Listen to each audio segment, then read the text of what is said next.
Welcome back to Pest Control Unlocked. I'm Konstantin Schwartz. If you're joining us for the first time, here's the mission we are on. We are redesigning the pest control business model for the year 2030. We're stripping away the old habits of the last 50 years and are rebuilding from the ground up. In our previous episodes, we constructed the digital infrastructure. We built the control tower, the central brain that processes data instead of guesswork. We deployed the hardware, sensors, cameras, and radar that act as our eyes inside a facility. And we laid down the communications infrastructure, the digital nervous system that allows devices to talk. Today, we need to address the most significant operational bottleneck facing the industry: talent. Regardless of the region, the feedback from owners is consistent and urgent. Recruitment cycles are getting longer. Skilled candidates are scarce, and for many companies, turnover rates for entry-level technicians are hovering near 30%. Let's look at the math, because the trend lines are clear. On one side, the work is exploding. According to global market analysis, the demand for pest control services is growing at a compound annual growth rate of over 5%. Climate change, transcontinental commerce, and urbanization are driving pest pressure. But we are also seeing a massive demographic shift in consumer behavior. We're witnessing the rise of the do-it-for-me generation.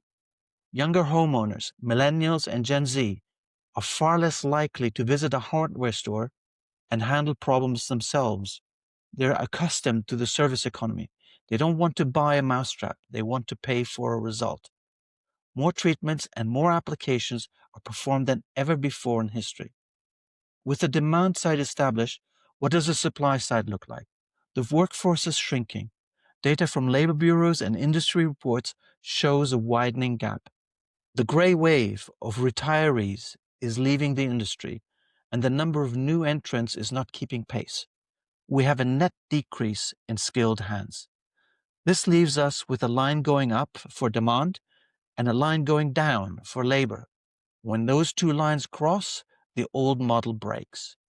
The problem isn't just that young people don't want to work. The problem is that we're asking them to do a mundane and outdated job. We are hiring intelligent, tech-native humans, and then we ask them to drive a truck for 6 hours a day to stare at empty boxes. In this episode, we're rendering the low-value model of the trap checker obsolete. And in their place, we are deploying the new value standard of the Biosystems Integrator. Let's look at the current reality of a pest control technician. And I don't mean what you put into the job description. I mean the actual physical reality of their day-to-day. An early start to the day, they get in a van, they fight traffic for 45 minutes to get to the first call. They walk the perimeter. They open bait station number 1, empty. They open bait station number 2, empty. They check some 50 traps. Maybe one of them may have some activity in it. But for most times, no activity is recorded on their handhelds. Then they get back into the van, complete some sort of a report, drive another 30 minutes, and do the same thing over again. This is the trap checker model. It is repetitive, it is lonely, and quite frankly, it is boring. Now, bring in Gen Z. This is the generation you're trying to hire to fill that labor gap. Gen Z is currently 18 to 26 years old. They don't grow up reading paperbacks, but they grow up on screens. They grew up with instant feedback loops, video games, social media likes, real-time data. They are wired for engagement. And what do we offer them? We offer them a job where they're disconnected from the team, doing a task that offers zero mental stimulation, coupled with a demanding and increasing production quotas, for a paycheck that barely covers rent. Is it any surprise they quit after 8 months? According to the Service Council, less than half of the technicians currently in the field plan to stay in this industry long term. They aren't quitting because they are lazy. They're quitting because they are bored. And this boredom is expensive. When that technician walks out of your door, you don't lose a pair of hands. You lose the recruiting fees. You lose the background check costs. You lose the 40 hours of training time. Conservative estimates put the cost of onboarding and training a new technician at over $10,000.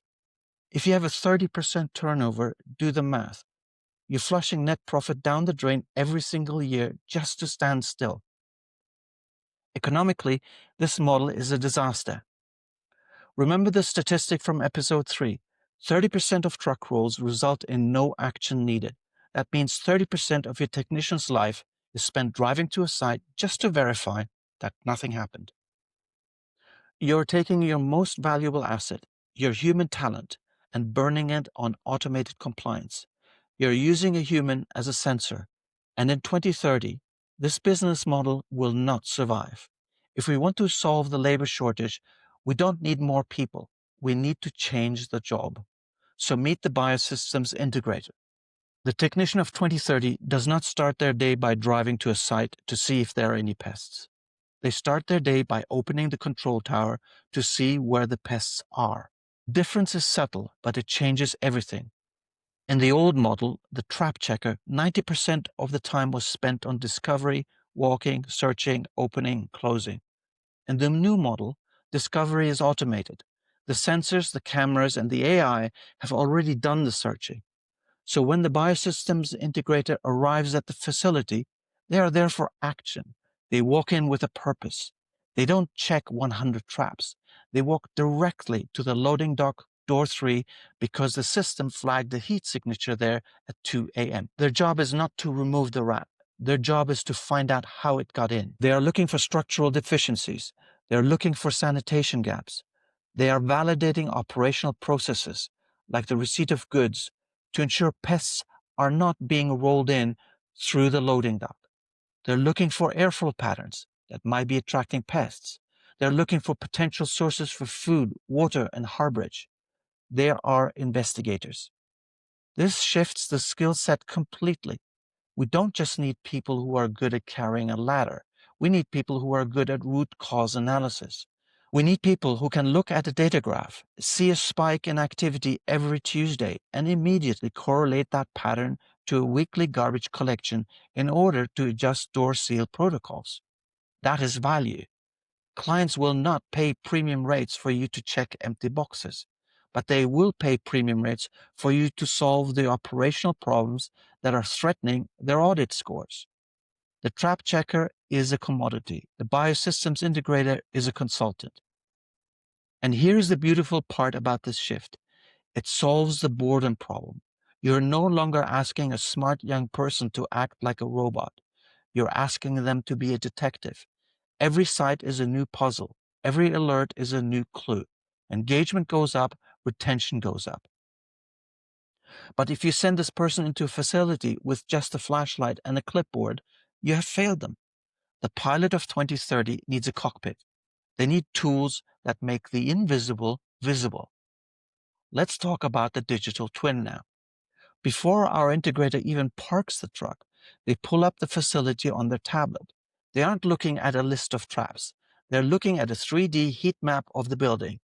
They can see that the rodent activity isn't random. It's clustering around the north wall HVAC unit. They have already solved half the puzzle before they open the door. And when they do walk inside, they aren't just using their eyes. Whether it's via a tablet overlay or smart glasses, they're using augmented reality. Imagine looking at a wall in a pharmaceutical plant. To the naked eye, it's just a drywall. But with an augmented reality overlay, the integrator sees the pipe runs behind the wall. They see the heat signatures from the sensors. They see the historical data of where rodents were caught 3 years ago.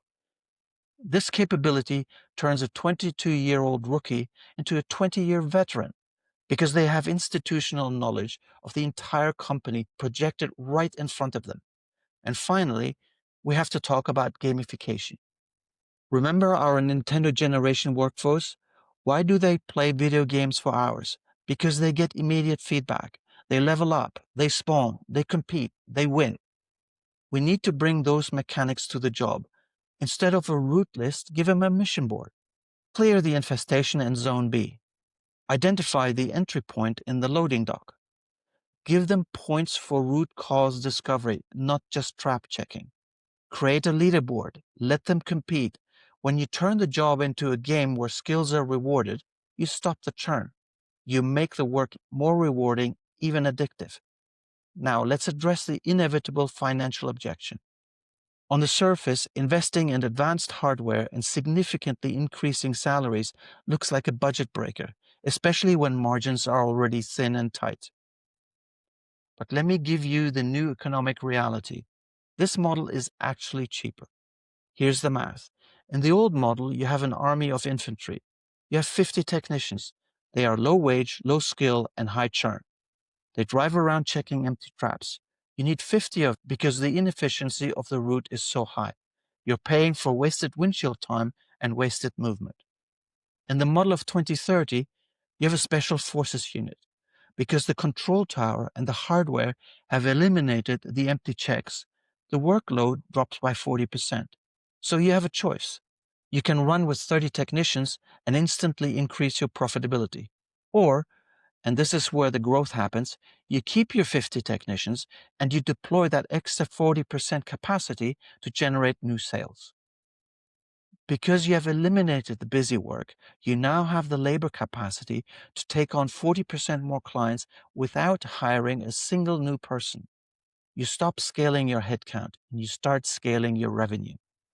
Furthermore, the Biosystems Integrator is a revenue generator in their own right because they aren't exhausted from driving and checking empty traps. They have the time and the data to find problems and develop the appropriate solution.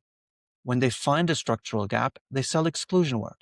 When they find a sanitation issue, they sell the consulting audit. You're shifting from a model where you pay people for activity to a model where you pay people for insight, and insight sells. That is the workforce of the future. They are not bug killers, they are biosystems integrators. They fly by instrument and data, not by feel. They use AR to see the invisible, and they are paid like the professionals they are.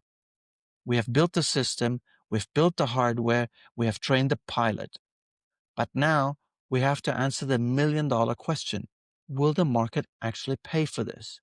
In the old world, clients paid us for effort. They paid us per trap, per visit, per hour. But the client of 2030 doesn't care how many traps you checked. They only care about one single thing: uptime. Next week, we're looking at the commercial customer. We're going to talk about the death of the service contract and the birth of the risk mitigation agreement. We discuss how to sell pest control the same way we sell cybersecurity, not as a commodity, but as insurance. Next week, the commercial client of 2030, selling risk, not traps. This is Pest Control Unlocked. I'm Konstantin Schwartz. Thank you for listening.